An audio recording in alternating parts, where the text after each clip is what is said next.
What's up, horror fam? You know what time it is. Let's get into this.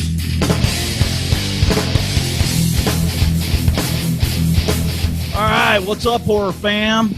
Welcome to the most organized, most scripted, most G-rated podcast on the internet. You guys know who we are. Yeah. You know what we do. Welcome to the Horror Chronicles podcast, everybody. We love you. And tonight we got yet another special guest for you. We've been doing a lot of these interviews, and we're starting to like them. Yeah, definitely. We've met some really cool people. Yes. Got some great guests on the line. Who's on? Tonight. So tonight we have Sean Murray. He is a writer and director, and he's going to come on and he's going to talk to us about some of the stuff he's got going on. He's got a movie out, we're just going to get into it. So what's up, Sean? How are you tonight? Doing great. How are you guys doing tonight? We're doing good. Awesome, man. Awesome. So, you write books, right, too? Or do you just write screenplays and direct movies and all, the fancy stuff? I wrote a bunch of short stories a while back, and sometimes I tinker around doing that kind of stuff. Didn't publish any of that stuff yet, though. Okay. Mainly nowadays, I've just been writing screenplays. Right on. Nice. So I know you have the one movie, Interment. Yes. What else have you been doing? And we'll get into Interment here in a little bit. Okay. After Interment, I started to film a follow-up film to Interment, actually. It is not a direct sequel. I like to call it a companion film. Started shooting that last year, and it's taken a lot longer than I thought it would due to COVID. Oh, yeah. Everything is screwed up everybody. Yeah, it threw a wrench in the plans, and it actually kind of took... actually, the plan was to film the sequel last year, but it kind of turned its own way. And the film that I'm working on contains elements of Interment, but it's not a direct sequel. That's cool. That's cool.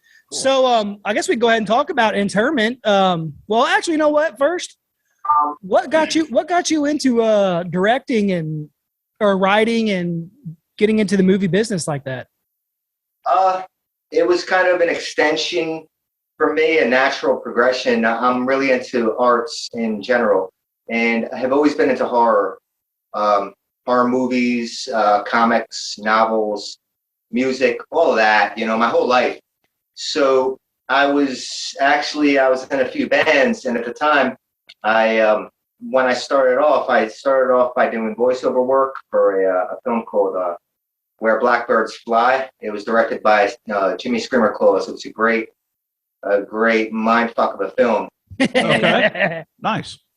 And I had a lot of fun doing that. So, it was a natural extension for me. I already had the equipment, the microphones and all that. And I like to mess around with voices. I thought that, I'd give a try on that, but I couldn't find any more voiceover works that I would do. So I started to act in other films. Did some films with Beelzebub, Michael Mahoney, Ruby LaRocca, Rich Mallory. And along the way, I was picking up on other roles too. I was doing sound in some of them. I was doing lighting work. Eventually, I was the assistant director for a film by Charles Marinaro called A Line Between All Things. And after that experience, kind of the only way to move forward was just to do films of my own. I saw how all the parts go together. And I had half the equipment too, from being a photographer. I already had the camera.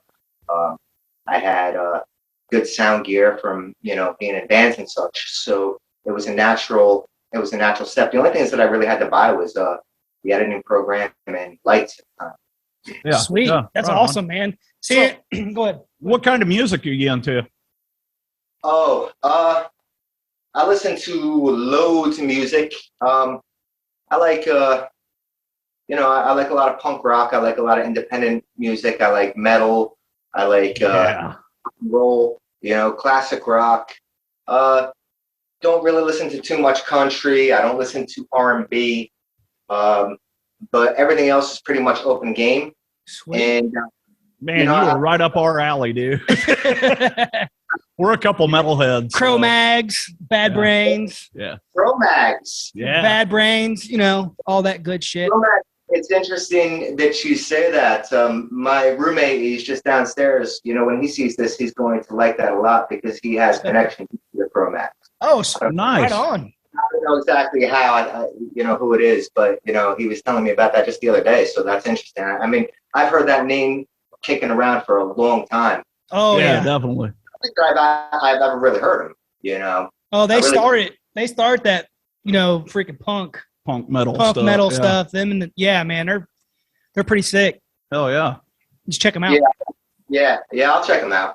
But, so on the horror movie, we love, of course, Horror Chronicles. We love horror movies and all that it entails, and stuff like that. What we always ask this when people come on, what is either your favorite horror movie or what introduced you to horror movies? Which was the movie? Jesus Christ, dude! Just that's a fairly simple question. Yeah. Okay. I was watching horror movies since I was a kid. Watching Universal kind of movies. The black and white ones when I was probably about 6, 7 years old.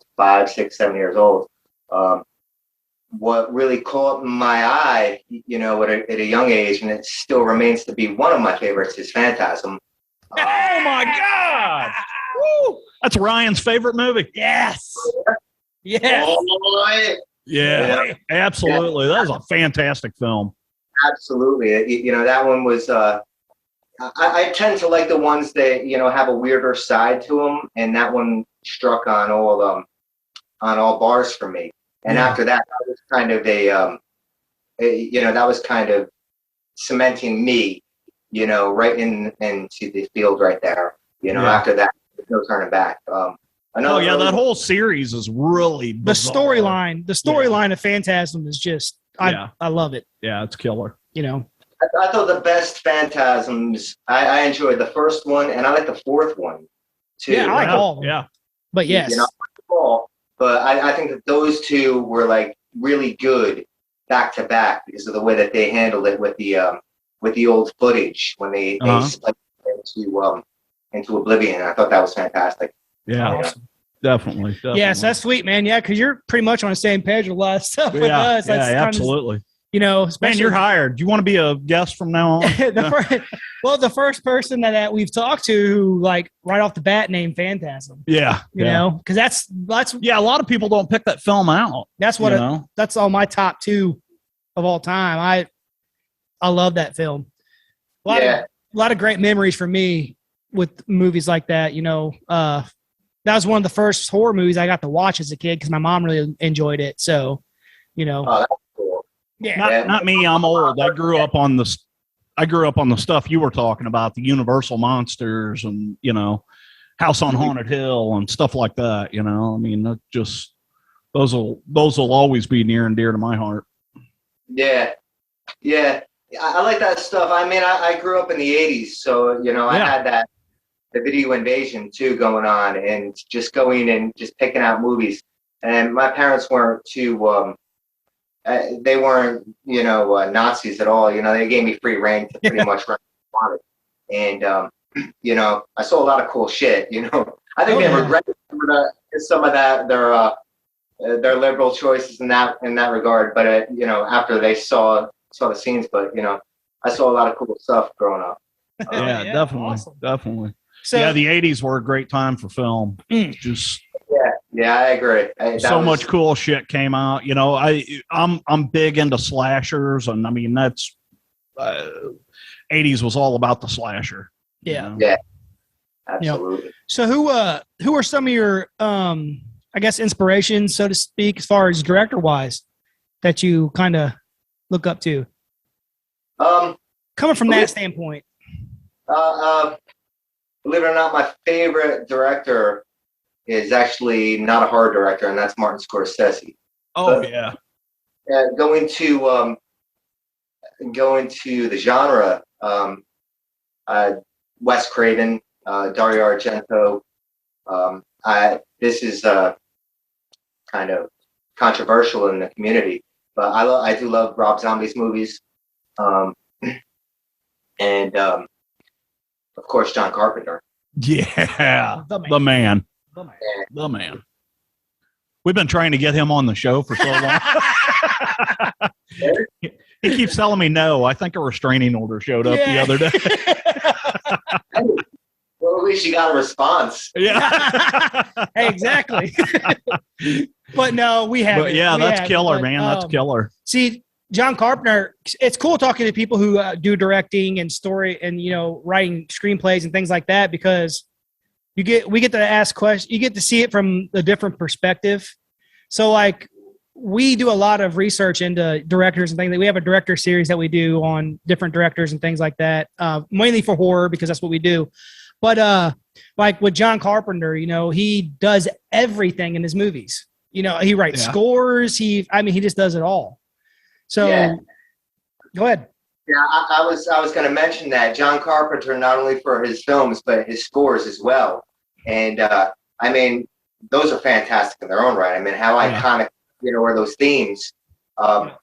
It's a shame. He went on tour a few years ago and I missed it. I still kick myself for not going to that one.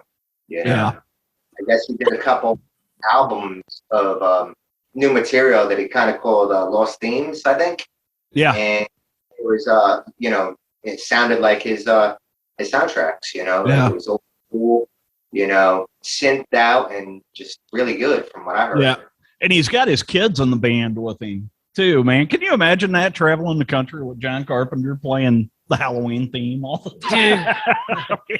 That'd be crazy. But anyway, we're not here to talk about John Carpenter. Correct. So tell us about your movie here.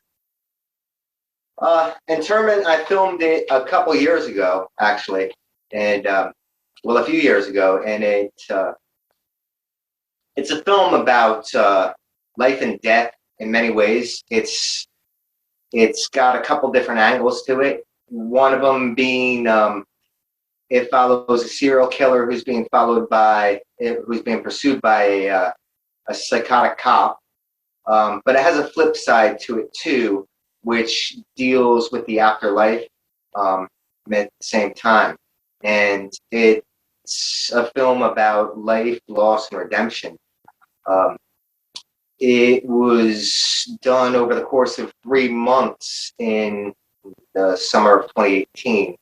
And it was released a year later, nominated for an award, and I put it out on DVD. And then I put it out for mass distribution on Amazon Prime last year. So you can find it there. Yeah, and I think that's where I caught it, was on Amazon Prime after we had talked to you the first time. And I got to apologize. We had a crazy year. We've been trying to get you on here for a while, and it just things snowballed into chaos for us. But as 20 was, I'm ready to forget 2020, and at this point, I'm ready to forget 2021. It's been a nightmare for everybody. Yeah. But so if you don't mind me asking, where did you film this movie? I filmed it largely in Middletown, New York, and various cemeteries. Those were kind of all over the place, trying to find quiet ones. Trying to find a quiet cemetery is very hard to do. You would think otherwise. But you would think it would be easy, yeah. You would, but when you set up your gear, you pick up on all kinds of stuff. We went to a very isolated place one time, and everything was going fine. And, take one, action, and I swear, as soon as we called that, you heard, people on dirt bikes. It was madness. It was madness. It was probably that kid from Phantasm. Yeah, I didn't even think about that, you know. But yeah, it was crazy. Like we traveled about 40 minutes away to get to this place. And yeah, it was all, we were sound bombed out. So we had to reshoot it. And ironically, we shot it at this huge cemetery, which was in the center of Middletown. And I guess because it was so big and the way that the earth bowled in on it, we didn't get, we call it just natural, ambiance. Yeah. Yeah, because I remember watching the film, there was a lot of, going from gritty city to, the cemetery and a Fleabag hotel. There was just a lot of different aspects and different locations, Yeah. Yeah. It was, for the most part, it was filmed in Middletown, New York. That's cool. Yeah, there was a few spots that we took outside of that, but wasn't very far from it. Right. So what was your inspiration for this one? Or do you just come up with it in your head? Just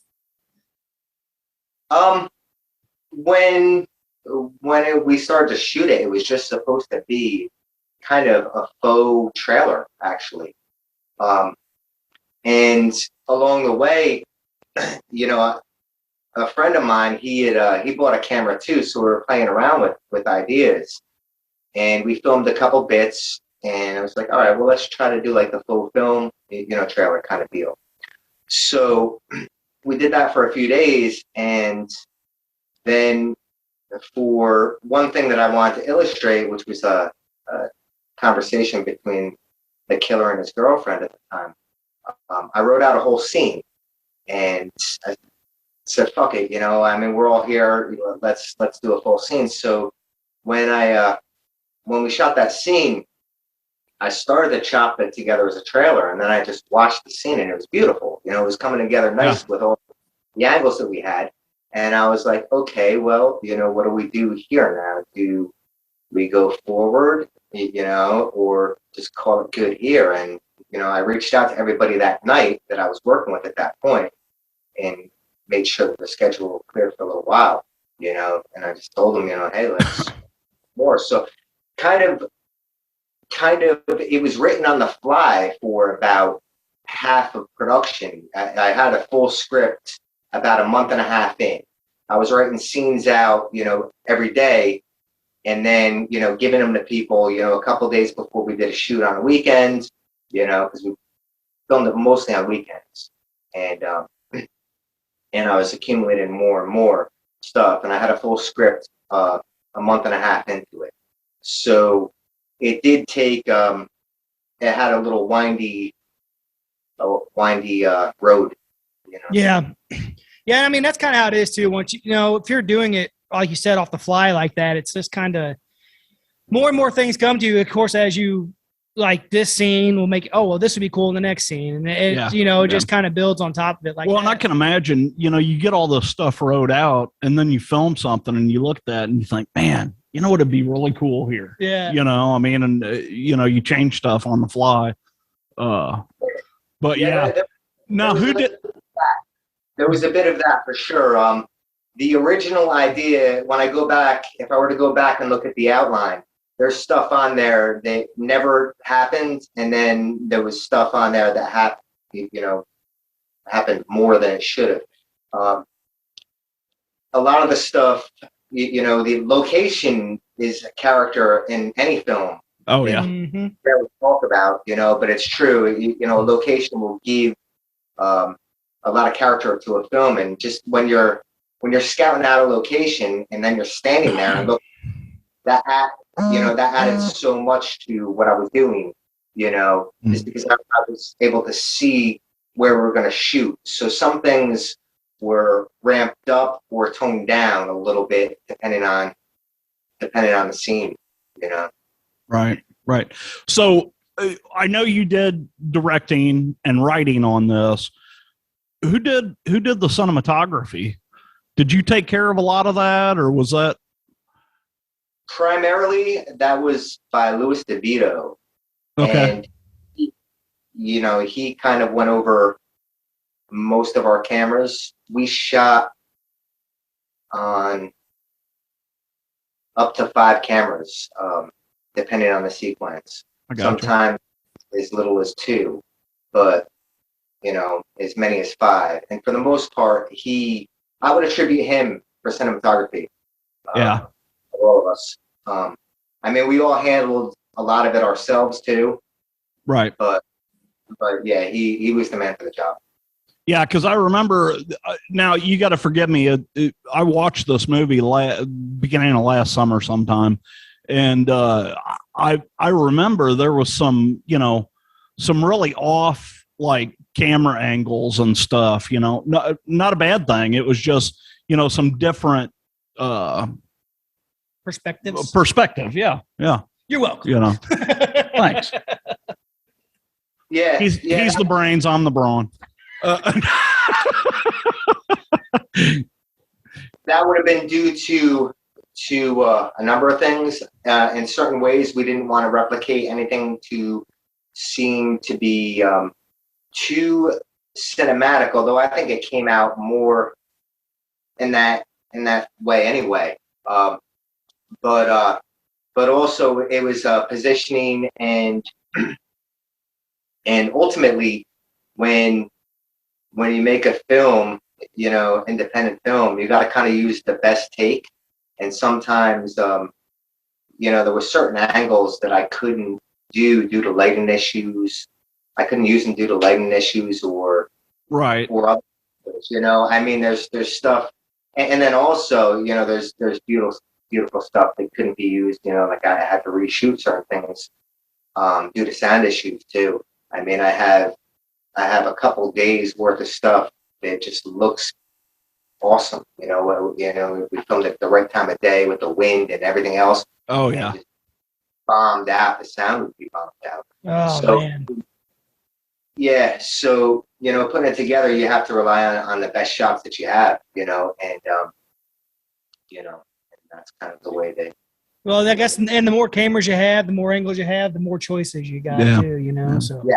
Yeah. The more choices you have. And for the most part, that was a blessing, but sometimes less is more. Yeah. I got you. A lot about having just like 2 cameras well focused and just going into it.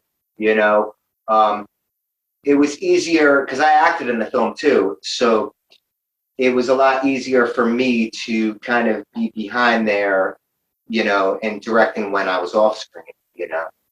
Yeah. Right. You're just trying to do it all. So. Yeah, I don't want to. Yeah, it's tough. It's hard to find people that you trust.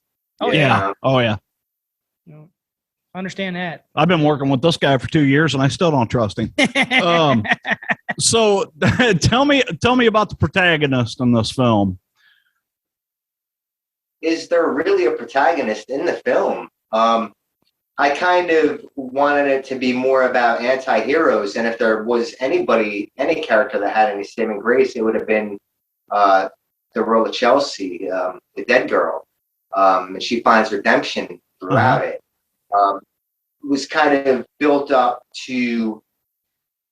for the audience to decide who would be worse. Would it be a serial killer or would it be a psychotic cop on his trail?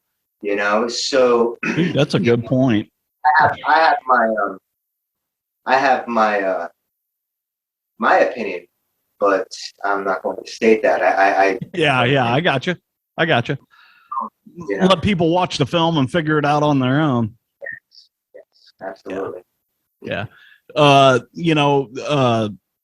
the interaction between Chelsea and the Man in Black, which, there was some crazy conversation going on there. Yeah. The Man in Black character, he's kind of something along the lines of a gatekeeper. He is in that role for a reason, which will be explained, in further films. Oh, nice. I got to see the new film. There's spoilers there.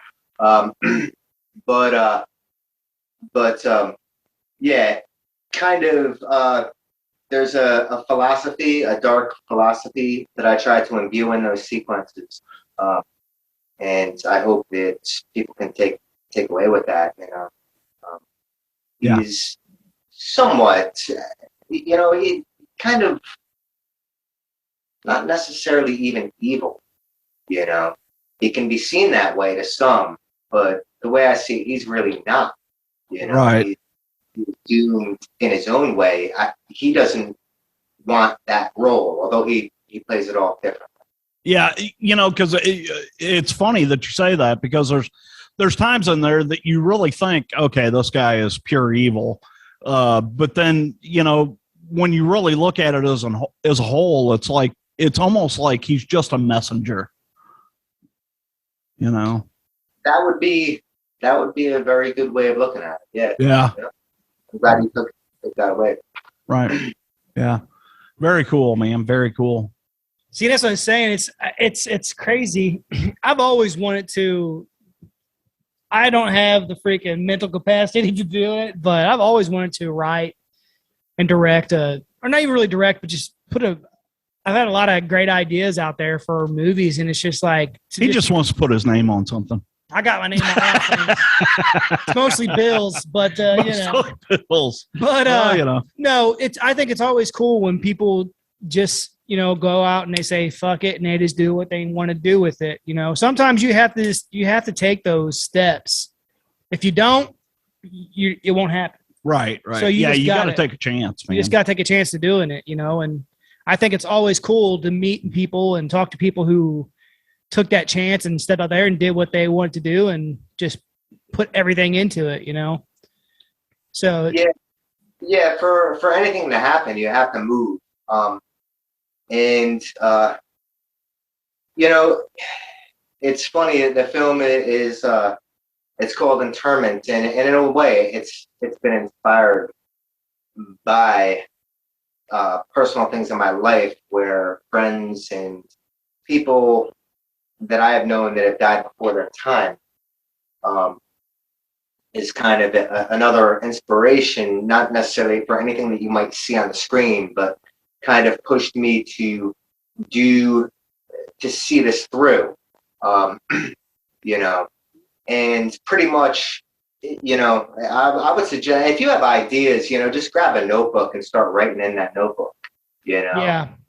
Add to it. Yeah. That's what kind of actually like with me, because I used to write down all my dreams that I could remember.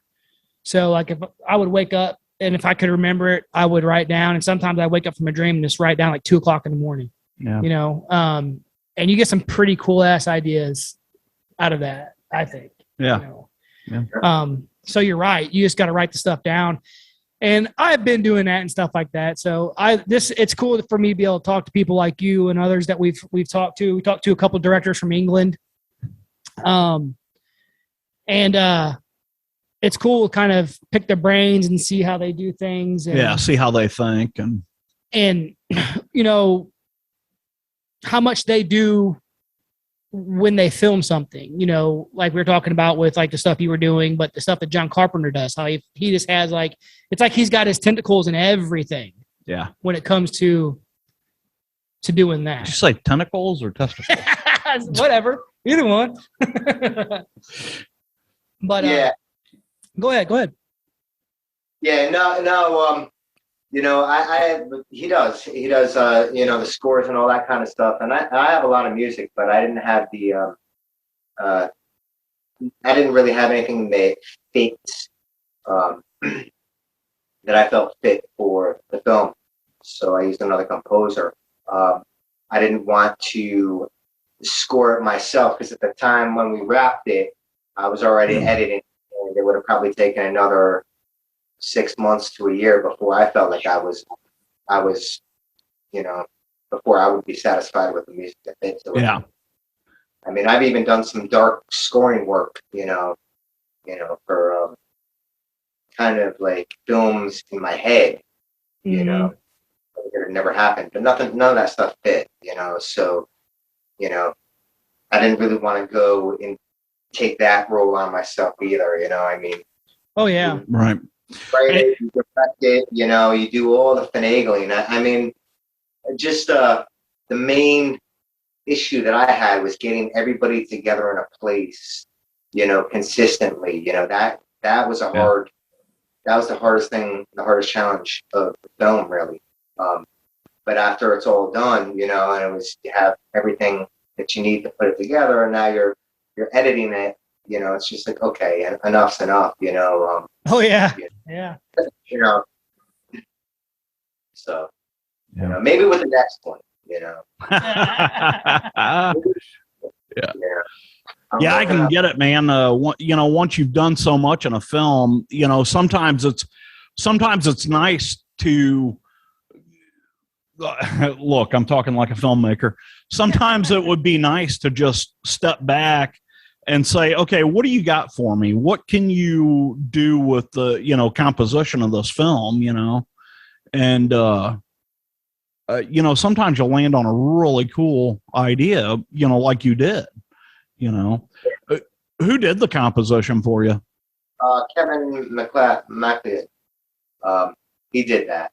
Okay. And, you know, he's done a lot of films, and that stuff just kind of really worked. I mean, there's a couple of sequences they kind of give me goose flesh because I see how it works within, you know, like as it plays minute to minute alongside what's going on, it just like really draws out certain aspects of it. Right. Yeah, it's like you said, you know, before, the location is a character, and so is the music or the score. You know, that's all a character of the definitely of the movie. So how does that process work? I mean, you just send them a print of the film and let them work on it? That didn't happen. He had a lot of stuff available, and I let him know about the film itself, what my intent was. And he sent me a ton of tracks. So I kind of listened to them, and then I just kind of pieced them in where, awesome. where I thought they were appropriate. All right. So I gotcha. cool. So you still had some control there over, you know. Yeah, it was. Yeah, they were kind of made to order as I saw it. Absolutely. I gotcha. Hell yeah. Yeah, man, and that'd be cool too, because you know, like you be able, like you did, you know, you'd be able to say, this would work perfect in this scene. That's how you see it in your head, and then you know, having to deal with someone else trying to think about what's going on in your head. They say, here, take all this stuff, see what works for you. Yeah. You know, and like you, sometimes it just comes out perfectly the way you want it to, which I think saves you a lot of time and makes it a lot easier on you sometimes. So. Yeah, it does. The next film, I can't really say too much about it. Yeah, but we'll get it. Yeah, I can't say too much about it, but some of the scoring work will be done by Trent Reznor and the Nine Inch Nails, actually. Nice. Shit, yeah.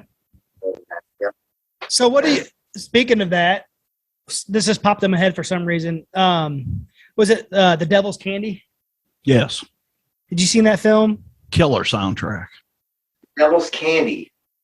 The one about, there was a rock and roll guy in it too, right? A painter?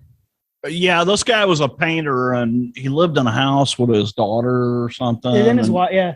His wife, yeah. Killer soundtrack. I think that that movie actually opened up with a Metallica song. Yes. And the thing I don't remember anything about it. There's a lot of those. Yeah. Well, the thing about it, a lot of the music in that film was 80s thrash metal. Well, and why I mentioned it, it's a badass soundtrack, great film. Yeah. But the music really plays a freaking character in that movie. Yeah, it really does. Like, with every movie. I mean, you look at a movie like Halloween from '78. Well, I mean, that movie would not be what it is without Carpenter's soundtrack. Well, just because it would be just people screaming. Anything. I mean, every movie out there, it's like you said, the composition is a character all its own. Yeah, you're absolutely right with that. Halloween has got an iconic score, and it's not just the one that everybody knows. It's the Stalker theme too. That dent, that one. Yeah. The one when they're walking through town, it's got numerous, pieces. Sorry, you got me thinking about that film now. That's it. You're muted. But I'm sorry. It has numerous pieces that are just, iconic. Yeah, but that one is it's a great film. You'll definitely, if you haven't watched it in a while, you don't remember it, it's definitely worth checking out again. The soundtrack just, I know all of them do, but that one is hardcore plays a part. Well, that one sticks with us because of the metal in it. Yeah, we're metalheads, but so how far along, or how far do you think it's going to be before that other, I know you can't say a bunch, but before you think that film will be out, your next film? Probably early next year. I'm looking to wrap it by the end of September. And there's another feature that I'm working on with Valley View Entertainment. It's MDMN Films with Valley View Entertainment. That we've been producing for a little while now too, and we're looking to wrap that one up this year too. So next year, there's a couple films. So I was going to say, so you possibly got 2 films coming out next year. I have one film. The other film, like I said, I am co-directing that one with Valeria Henry of Valley View Entertainment. So we've kind of been doing that one together. Okay. Sweet. All right, cool. Sweet. Yeah, man. Oh yeah, man. Looking forward to that. Yeah. And if, once all that happens and everything drops and whatnot, you're feel free to shoot us a message, and we'll put it out there to everybody else if you want to come on and talk about it. Yeah, I will. Absolutely. Is there any other like books or anything else you want to put out there that you got going, or what you got going on that you?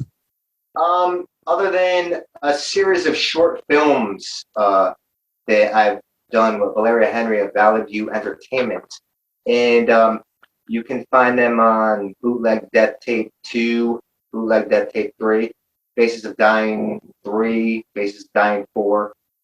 Those are on STS Entertainment. And they have that online at their website, and also they have DVDs. We've done a couple for Tony Newton Productions. He's located in the UK. And for a little taste of the feature that we're working on, you can find that in a little short film called Sex, Death, and Video, which is on Grindsploitation 9, which is released by Trauma. Wow, Trauma, huh? Yeah. Nice. Quite a bit going on. Oh, yeah. Really? You're a busy man. Yeah, I try to be. I try to be. I can't sit still for too long. Yeah. Awesome. Gotcha, man. Gotcha. Hell yeah, man. Sounds like you got some cool shit going on, man. Yeah, like I said, anytime that you want to, kind of promote some stuff or whatever, just get a hold of us, man. We'll definitely push it out there. But we could talk about that after we do the outro and stuff before he hangs up. Definitely. But yeah, guys, I hope you guys enjoyed that one. Another episode from the Horror Chronicles podcast. Nice. Your favorite fucking podcast. Anyways, guys, Sean, you got anything you want to shout out before we get out of here?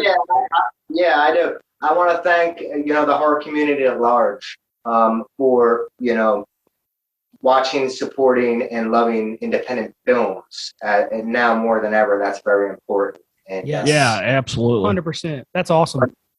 They, viewed my work so far, and whether they loved it or not, had an open mind enough to take it on as it was, And I'd like to thank the two for having me too.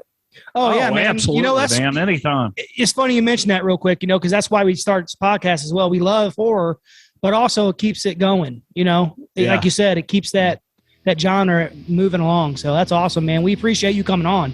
Definitely, man. So yeah, guys, hope you enjoyed it. You'll probably be hearing from him again on here once he gets everything going and gets out there. We'll have him back on. But we love you, horror fam. Thank you for listening and checking out everything we do. You know that. But more importantly, as always, until next time, keep it creepy.